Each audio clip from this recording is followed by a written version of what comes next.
Bonjour à tous. Donc aujourd'hui, élément d'information sur Diane de Hanen.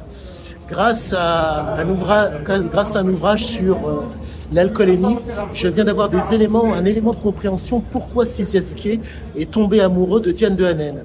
Rappelez-vous, la fameuse Diane qui, dans le bouquin en haut, était donc une femme, si je puis dire, extrêmement, extrêmement courageuse, extrêmement valable. On se retrouve donc je me suis retrouvé donc par le biais d'un bouquin sur les addictologies à l'alcool à comprendre la raison pour laquelle il est tombé amoureux. Diane de Hanen est donc la fille de Rémi de Hanen. Rémi de Hanen était un aventurier qui, à peu de choses près comme Ziquet, les mains dans les poches, était arrivé donc de mémoire, je crois, à Saint-Barth et est devenu un notable. Il faut voir que quand on fait le parallèle entre Sizia Ziquet et Rémi de Hanen, les similitudes sont extrêmement présentes. Donc pour moi, tout a l'air de se tenir et je commence de plus en plus à avoir de certitude par rapport au profil de Diane. Il s'avère que quand vous prenez le profil de Sizia Ziquet, entre guillemets viril, capable, et si je puis dire, en partant de rien, capable de faire énormément de choses. Le profil psychologique ressemble énormément à celui de Rémi de Hanen. Rémi de Hanen, donc, va les mains dans les poches à Saint-Barth, et donc il devient l'équivalent d'un notable.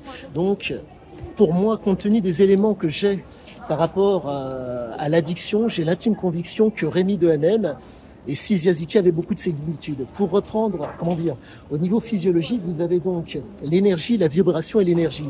Ce sont des choses que nous sommes en mesure de percevoir et d'apercevoir. Et je pense que Sizia a senti ces choses chez Diane.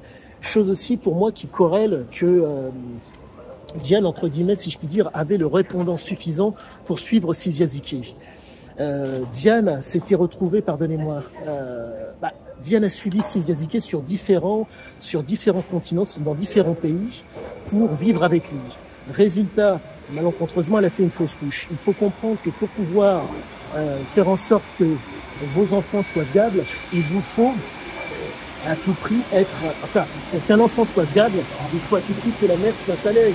Mais comment voulez-vous qu'une mère de famille, qu'une femme qui va sur différents continents puisse, être au mieux? Ce n'était pas possible.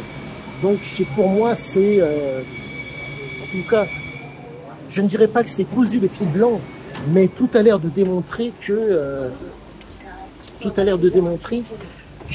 Sizia et, que Diane de Hanen était, si je puis dire, un espèce d'alter ego féminin de Sizia Ziquet.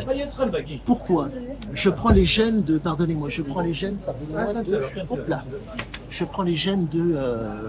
Monsieur Rémi de Hanen.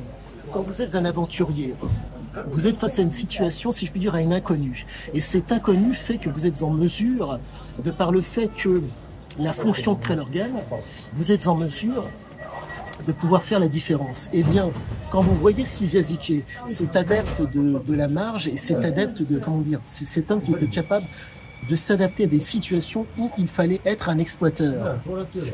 Ça colle énormément au profil de Rémi de Hanen.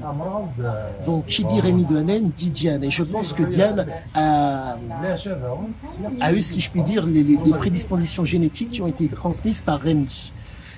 Donc, si je puis dire, Sizia, en voyant Diane, certes, il y a une physique, tout ça, je n'en conviens pas, mais au-delà de ça, il faut comprendre que c'est l'époque où Sizia a vécu son aventure, si je dis, le parasitage mental était moindre.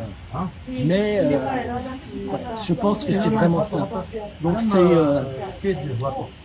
la vidéo est un petit peu décousue, mais si vous voulez, il me fallait vous donner ces éléments parce que je pense que ce sont des éléments de compréhension qui vous permettront, dans votre vie de tous les jours et aussi dans votre lecture par rapport à Sizia Ziquet, de d'autant mieux comprendre l'homme. Car vraiment, nous sommes vraiment face à quelque chose d'une extrême puissance et d'une extrême qualité. Comme je vous le dis de façon assez fréquente, l'homme nous a parlé de son quotidien, l'homme nous a parlé de son vécu. Nous ne sommes pas face à un homme qui nous dit, si je puis dire, je pense que...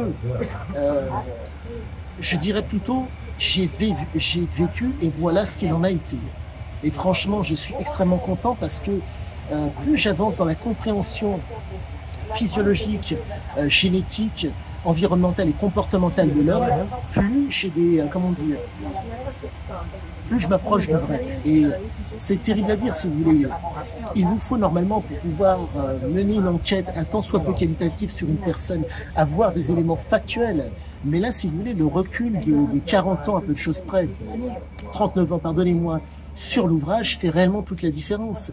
Et force est de constater que quand on voit la vie aventureuse de Ziké, ce goût prononcé pour l'intensité, pour entre guillemets, pour le changement, démontre que c'est pas que son histoire de déterminer le boudin, mais comment voulez-vous qu'une femme puisse s'inscrire dans quelque chose de qualitatif. Elle s'est inscrite dans quelque chose de qualitatif parce que, si je puis dire, les gènes de son père, donc les gènes aventureux de son père lui ont été transmises. Et cet homme qui arrive avec ce même comportement, pour elle, je pense que ça a été, comment vous dire, une espèce de similitude, d'évidence, pour reprendre, quoique même pas pour reprendre l'adage.